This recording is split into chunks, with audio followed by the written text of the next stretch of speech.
Hello everyone, I'm Steve Savant, syndicated financial columnist and money color commentator. On today's show, Roth IRA Conversion Options, part 4 in our series on selecting between an IRA and a Roth IRA, sponsored by LifeSize Solutions and the Society for Financial Awareness. Okay, well, welcome to segment 4. We're talking about Roth IRA Conversion Options. Just want to make sure everybody understands the rules of engagement, some of the options that you may have, some of the alternatives. What I'm looking at, I'm taking a basic kind of a study here, a study case of a 45-year-old male, 20 years until retirement. I'm probably going to add 30 years on my next slide deck. $100,000 in traditional IRA, 35% tax bracket now, 40% in retirement. Now remember, I need to get the buy-in from you as the consumer. Do you think it's going to be higher than what you're paying now? If you're paying 35 now, what makes you think you're going to be paying 40? And again, remember, based on what we'll be talking about in the next segment, you may say, hey, I buy into that, so that'll be right. I want to know, how do I do this conversion? Let's say I've already looked at my tax bracket. I know where I am on my effective tax, what I'm actually paying in our blended tax bracket. I also look at, I'm not going to be doing any bracket pumping, so if I do any conversions, I'm not going to pay more in tax. I don't pay more in tax. I want to give myself a little lead time, a little room to make my conversion as I can go before I retire. So hopefully you're seeing this with 3 to 5 years before you still retire, so that if you want to convert, if it's good for you, if the math works, you can use this as a solution to lowering your tax bill during retirement, because you're going to need every dime you can during retirement, and you're going to be living a lot longer. So, one, you could convert the IRA and pay taxes right out of that account. So you're just going to pay constructive receipt. Remember, I don't want to be converting this pre-59.5. I don't want to pay any penalty. So I'm assuming that we're doing conversions here at 59. Well, you can do them, but I just trying to get people to think about waiting until they're at least in their early 60s, and if they're going to hold out to 6, 7 years, maybe to age 70. Remember, it's important to me to figure out, when are we going to start retirement? The longer I can delay it, the better I will be in the long haul. So, one, I could convert my IRA, my traditional IRA, to a Roth, and I'm just going to pay the taxes right out of my pocket, right out of that account, and whatever my tax bracket is. In this case, I'm looking at 35%. That's 35 grand on a $100,000 account. So I object to that. See, if there's any way to do this easier, I want to do it. So will it help spreading it out? And I say, the Congress, I don't know if they're going to lower their bracket. I'd like to know if they're going to go from 35 down to 25. I may want to do this a year at a time to see what Congress is going to do. I don't want to sit there and obligate myself. I'm paying $35,000, I'm losing it right out of the pocket. The second is, I can convert my Roth IRA, keep it intact. I'm just going to pay taxes with outside funds. I could have non-qualified money sitting around in a bank account doing anything. Or I could even, if you're a senior and you're at least 62, you could take a home equity conversion mortgage. It's called HECM, under HUD and insured by the FHA. You could actually go as a senior and take money out of your appreciating line of credit that you've set up through HUD, or I'm sorry, through HECM, home equity conversion mortgage. Take that money out, which you do not have to pay back as long as you're living in that house and it's a prime residence. There's a lot of issues there. We'll talk about that later. You could pay it out of that account if you want. So you can convert your Roth and pay it with the tax money right there, or you can find other funds. I've given you a couple. Maybe non-qualified CDs are sitting around, or you're having an equity line of credit through your home equity conversion mortgage for seniors.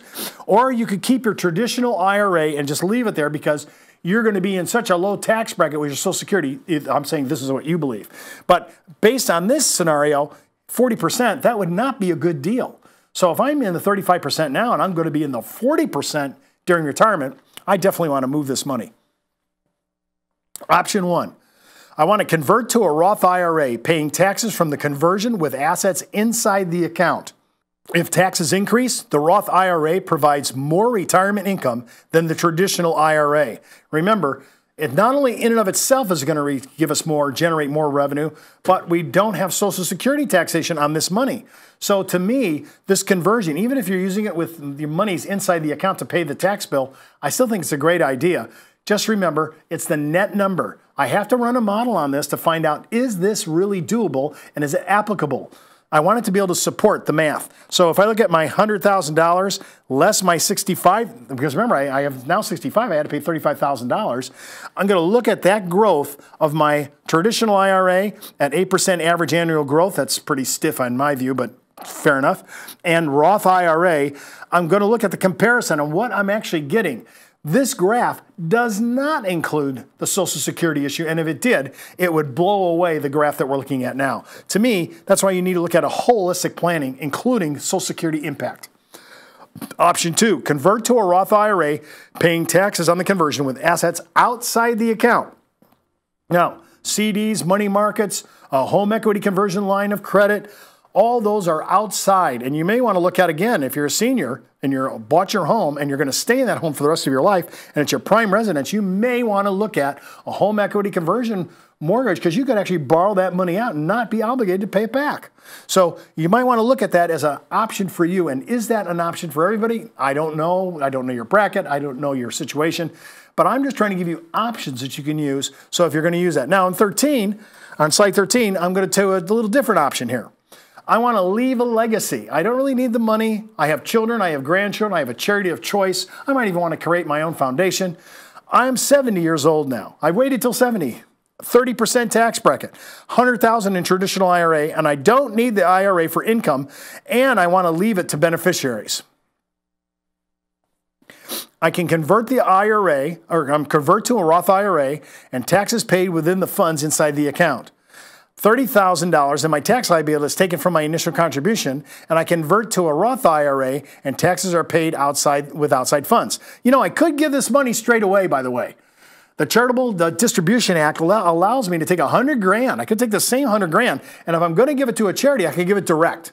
If I'm going to give it to my children, I might want to do a stretch IRA here. It just depends. I'm giving you the basic mechanics here today. But there are other options that I just want to make sure that you're hip to, that you understand that there are options out here that you could really use to make the most out of your dollars. So when I'm looking at converting to a Roth IRA and leaving a legacy, I want to do this. So regardless if taxes are paid inside or outside on the conversion, with the Roth IRA, there are no RMDs to limit the growth or proceeds to pay for the beneficiaries. So remember, it's tax-free to my children, to my grandchildren. I could give this money away to a charity. If I already have this money, I might want to give it directly to the charity. There's all kinds of options here for us to look at.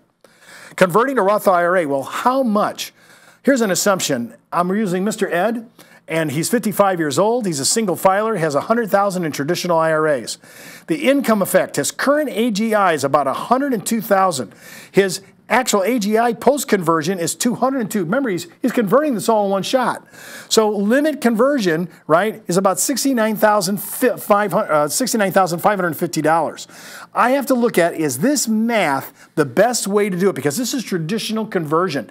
And like I always say, I want to be able to convert as much as I can with the least amount of tax bill so that I can move this money and figure out, is it worth my time based on my tax bracket and based on what I'm going to take constructive receipt on.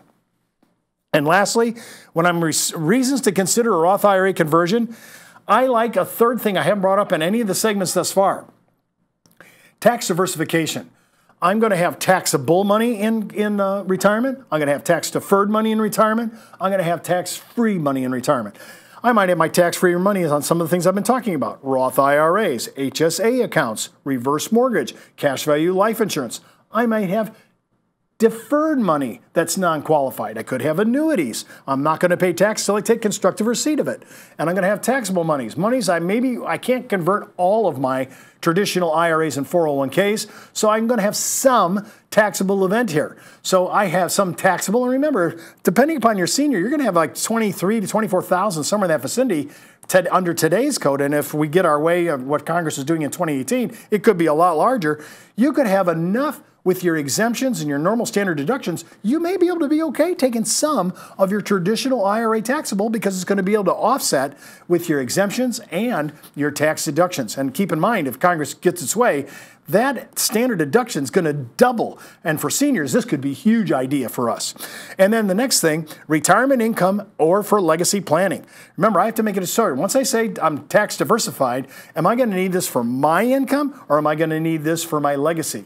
Many times I like to use life insurance for legacy because the leverage is way better. The tax advantages are higher. Very few times, unless the client is completely uninsurable or they have heavy impairments that makes the insurance just too expensive. But for most people, I'm going to be able to place life insurance on that rather than go ahead and use my Roth. I like that for my income. And then last, an opportunity to convert when the retirement portfolios are lower and tax liability is reduced. Sometimes you have to look at your total portfolio. Wow, it was a bad year in 2015 at the end, those last 6 months. Some people said maybe that's the time I should look at conversion. I already have some losses. I already can go ahead and make some of this happen. I'm going to use that money, which has been a bad year, and try to reconcile at least some of that using the conversion. Remember, everybody's different. I'm giving you the basic entry lessons on how to use Roth conversions and how to apply it for your benefit in retirement. Don't forget to watch our next segment on summarizing the use of Roth IRAs, part 5 in our series on selecting between an IRA and a Roth IRA. And keep in mind, before moving forward with any of the ideas on our show, always check with your tax consultant, legal counsel, or financial advisor. You've been watching Steve Savant's Money, the name of the game.